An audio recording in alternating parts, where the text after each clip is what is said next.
जब आप बिजनेस को बहुत दिनों तक करते हो तो आपका ऑरा बहुत हार्ड हो जाता है, क्योंकि बिजनेसमैन का ऑरा सबसे हार्डेस्ट होता है। आपने मुझसे कहा कि आपको हीलिंग फील नहीं हुई, एनर्जी फील नहीं हुई, मैं बिल्कुल उसी बात कर रहा हूं। कैसे? जब मैं बिजनेस करता हूं सर, मैं भी ऐसे हो जाता हूं। मैं ध्यान करता हूं, मैं रिसेप्टिव हो जाता हूं। जब हम सुबह सुबह मेडिटेशन करते हैं तो ध्यान में उतरते हैं। अब जैसे ध्यान में उतरते हैं हमें सब कुछ फील होना शुरू होता है। घर में परेशान होना है। एक दिन मेरी मेड आई घर में, मैंने कहा बेटा इससे कुछ हुआ है, इसके कोई दिक्कत हुई है। तो मेड मुझसे मुंह नहीं दिखा रही थी, पल्लू करके चल रही थी। मैंने कहा बेटा क्या हो गया, परेशान है? बोली नहीं कुछ। आई थिंक मैम भी थी, इन्होंने पूछा कि क्या दिक्कत है, मेड कुछ नहीं बोले। मैंने अपनी वाइफ को कॉल करा कि मैंने कहा इससे कोई दिक्कत है। उसके पति ने बहुत मारा था उस दिन, और मुझे दूर से फील हो रहा है कि पेन है इसके ऑरा में, और ये पेन में फंसी हुई है। मैंने मैम को बोला स्पेशली आप उससे बात करो, नहीं बात करी। मैंने वाइफ को बोला कि तो आप बात करो। बड़ी मुश्किल से बोली, कहती मेरे पति ने बहुत मारा मुझे, और उसकी आंख का यहाँ नील पड़ा होता। अब सोचो, आप घर में आई है वो मेड, सिर्फ उसने अभी तक कुकिंग भी शुरू नहीं करी, उसने काम भी शुरू नहीं करा, हमें इतना फील होता sir. Yes please. Siddharth ji, आपने एक बात बोली थी कि आपको ऐसा लगता है कि महादेव की कृपा है और महादेव आपको मतलब आपको विजुअलाइजेशन होता है, इस तरह से हो सकता है, सबका अपना अपना चीज़ होती है, ठीक है। व्यूअर्स बताएंगे मैं किसके बारे में बात कर रहा हूँ। एक बाबा है, वो भी बोलते हैं इस सेनापति जी इसको मार उठा के पटक दे इसको, ठीक है, ओके सर, चिंग डमाक डम डम। ठीक है सर। तो बताइए ये एक्चुअली सच्ची घटना, ये सच्ची में होता है क्या? मतलब देखिए, मनोवैज्ञानिक भी चिकित्सा होती है, या तो वो होगी या वाकई में कोई कर्म होगा, क्योंकि इस तरफ जाऊंगा तो काफी कुछ बोलना पड़ेगा, और माइक पे ऑन कैमरा। नहीं, पर सिद्धार्थ जी अपन बात करते हैं इस बारे में कि मतलब देखो लाखों लोगों को अगर अपन अवेयर करें इंडिया में तो सर, बहुत बढ़िया बात है। इंडिया में सर क्या है कि अवेयरनेस के नाम पे ना कई बार सिर्फ एक साइकोलॉजिकल इफेक्ट भी होता है, क्योंकि हमारी कंट्री ना मेंटल हेल्थ या मेंटल हाइजीन पे बहुत पुअर है। जरा सा भी कोई मेंटल पे कहीं प्यार से हाथ फेर दे तो हम अच्छा फील करते हैं।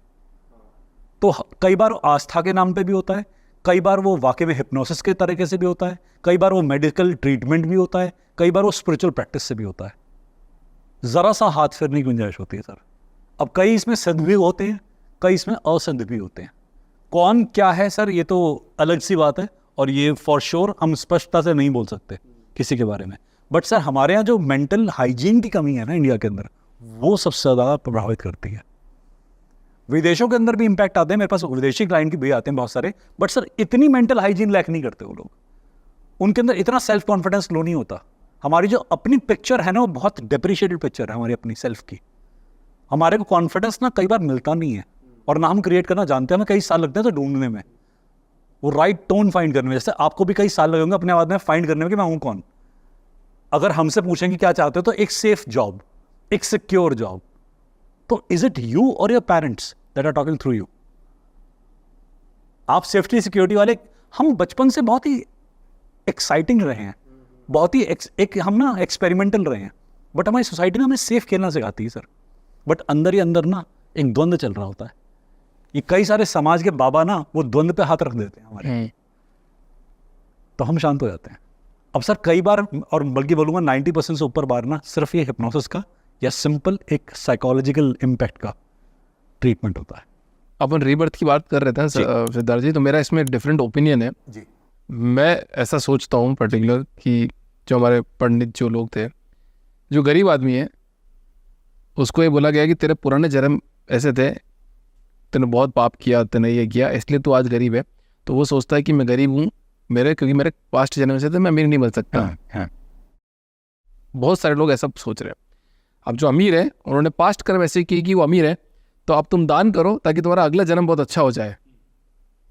तो एक्चुअली क्या पास्ट कर्म हमारे आज की लाइफ को इम्पेक्ट कर रहे हैं, या सिर्फ पैसे कमाने के लिए लोगों ने ये बिजनेस बना दिया है? हमारा सिर्फ प्रेजेंट हमें इम्पैक्ट करता है।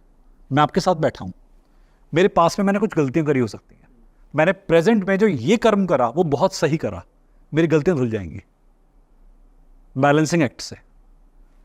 आने वाला फ्यूचर मेरा सिक्योर हो गया। मेरा सिर्फ प्रेजेंट है जो मुझे सबसे ज़्यादा इम्पैक्ट करता है।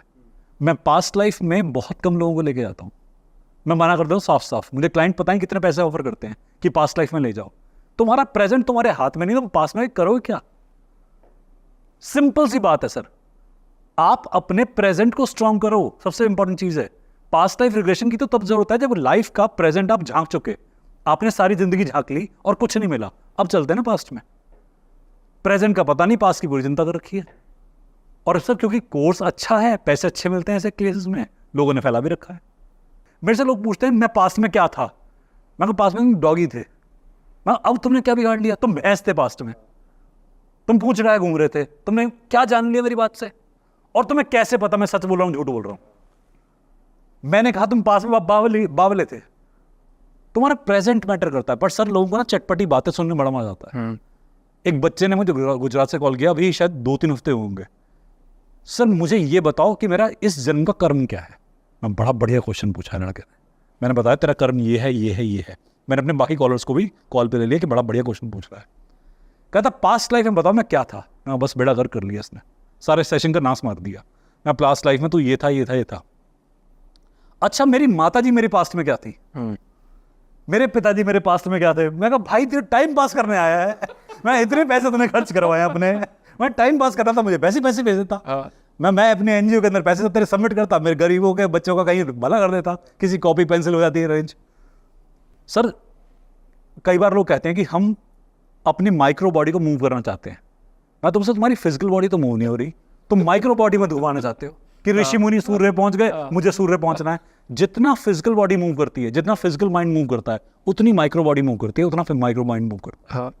और अगर आपकी फिजिकल बॉडी बाधित है, आप लेटना पसंद करते हो, आराम से बिस्तर पे चारपाई तोड़ना पसंद करते हो, तंत्र होना आसान है आपके ऊपर। जड़ितता पे, स्टेग्नेंसी पे डार्क एनर्जी पहले अटैक करती है। डार्क को डार्क जल्दी मिलता है, ब्राइट के पास डार्क नहीं आता, स्टेग्नेंसी के पास डार्क आता है। लोग कई बार पूछते हैं कि तंत्र किस पे आसानी से हो सकता है। उस पे जो जड़ित हो, उस पे जो पहले ही हिलने का मन ना करे, इसका जो अपने आप में पहले कमजोर है, उस पर ही एनर्जी अटैक करती है। क्योंकि इन्हें चाहिए बॉडी, इनके पास है वाइब्रेशन। ये बॉडी ढूंढ रहे हैं कमजोर बॉडी। कमजोर बॉडी के अंदर इच्छाएं बहुत होती हैं, ये इच्छाओं के वास्ते घुसते हैं। और इच्छाओं के हमारे 2 चक्र होते हैं, मूल आधार, स्वादिष्ठान। तो कहीं आपने कभी सुना होगा पेड़ के नीचे कोई पॉटी कर रहा था, फ्रेश होने गया था, ऊर्जा चिपट गई। कहां से एंट्री होती है? मूल आधार से। कोई स्त्री प्रेग्नेंट होती है, पीरियोडिक साइकिल में होती है, जल्दी एनर्जी अटैक करती है, मूल आधार से। तभी उनको बोला जाता है बाहर मत जाइए। एग्जैक्टली, हमेशा बोलते हैं। मंदिरों में आने से मना करते हैं, कहते हैं मंदिरों में लेडीज का आना मना है। और भाई लेडीज का आना मना नहीं है, तुम्हारा चैनल ओपन है इस वक्त, रूट चक्र ओपन है। प्रेग्नेंट लेडीज को मना करते हैं मंदिर में जाना है। मंदिर में साधु भी जाता है, शैतान भी जाता है, भगवान के पास सब जाते हैं। तुम उस एनर्जी फील्ड के अंदर जा रहे हो। हॉस्पिटल के अंदर भी कई बार होता है, आप जाके देखना, कोई सा भी जाके देखना कि हॉस्पिटल में कई बार नेगेटिविटी फील होती है आपको। मॉर्ज के पास जाके देखो, आपको बहुत नेगेटिविटी फील होती है, चाहे आप प्रैक्टिशनर हो या नहीं हो। कहां से फील हो रही है? गट फीलिंग कैसे आ रही है आपको कि कोई खड़ा है पीछे? एक हॉस्पिटल का केस बताता हूं आपको। एक MRI रूम था। उस MRI रूम में हमारे फ्रेंड्स कुछ है, मेरे मेडिकल करियर में कॉलेज में फ्रेंड है मेरे, हॉस्पिटल में काम करते हैं। वो सोते थे उस रूम में रात की ड्यूटी के दौरान, कुछ घंटे मिलते हैं उन्हें, वो नैप ले लेते थे अपना, जब पेशेंट नहीं होते। अब नैप लेते हुए वो MRI रूम में सो गए। उन्हें फील हुआ कि कोई चीज आकर ऊपर बैठकर दबा रही है। और ये एक को नहीं, 2 को नहीं, कईयों को फील हुआ कि यहां कुछ है। उन्होंने पूछा कोई एक मेट्रन थी कोई पुरानी, या कोई स्टूअर्ड कोई वहां का पुराना, उससे पूछा कि यहां पर क्या था पहले। कहते यहाँ मॉर्ज था पहले, यहाँ डेड बॉडी रखी जाती थी पहले लाके। कहता अब यहाँ MRI बना दिया गया। हमारी बॉडी को सर एनर्जीज बहुत जल्दी फील होती हैं, पर ये उन पर पहले इंपैक्ट डालती जब आप या तो आप किसी ग्रीफ से गुजर रहे हो, आप अपने अंदर कहीं पर कोई पीड़ा लेके चल रहे हो, आपका अपना संतुलन ऑफ है, तभी ये एनर्जी इंपैक्ट डालेंगी। आप प्रेम में हो, किसी लड़की के प्यार में कोई अंधा है, किसी लड़के के प्यार में लड़की अंधी है, भूत चिपट के दिखाई से, इस पर तो पहले भूत चिपटा हुआ है। ये फैक्ट है। आप पैसा कमाने चल पड़े, आप बिजनेसमैन हो, आप सारा दिन पैसा पैसा पैसा कर रहे हो, सर आप पे कोई भूत नहीं चिपटेगा, क्योंकि पहले भूत चिपटा हुआ है।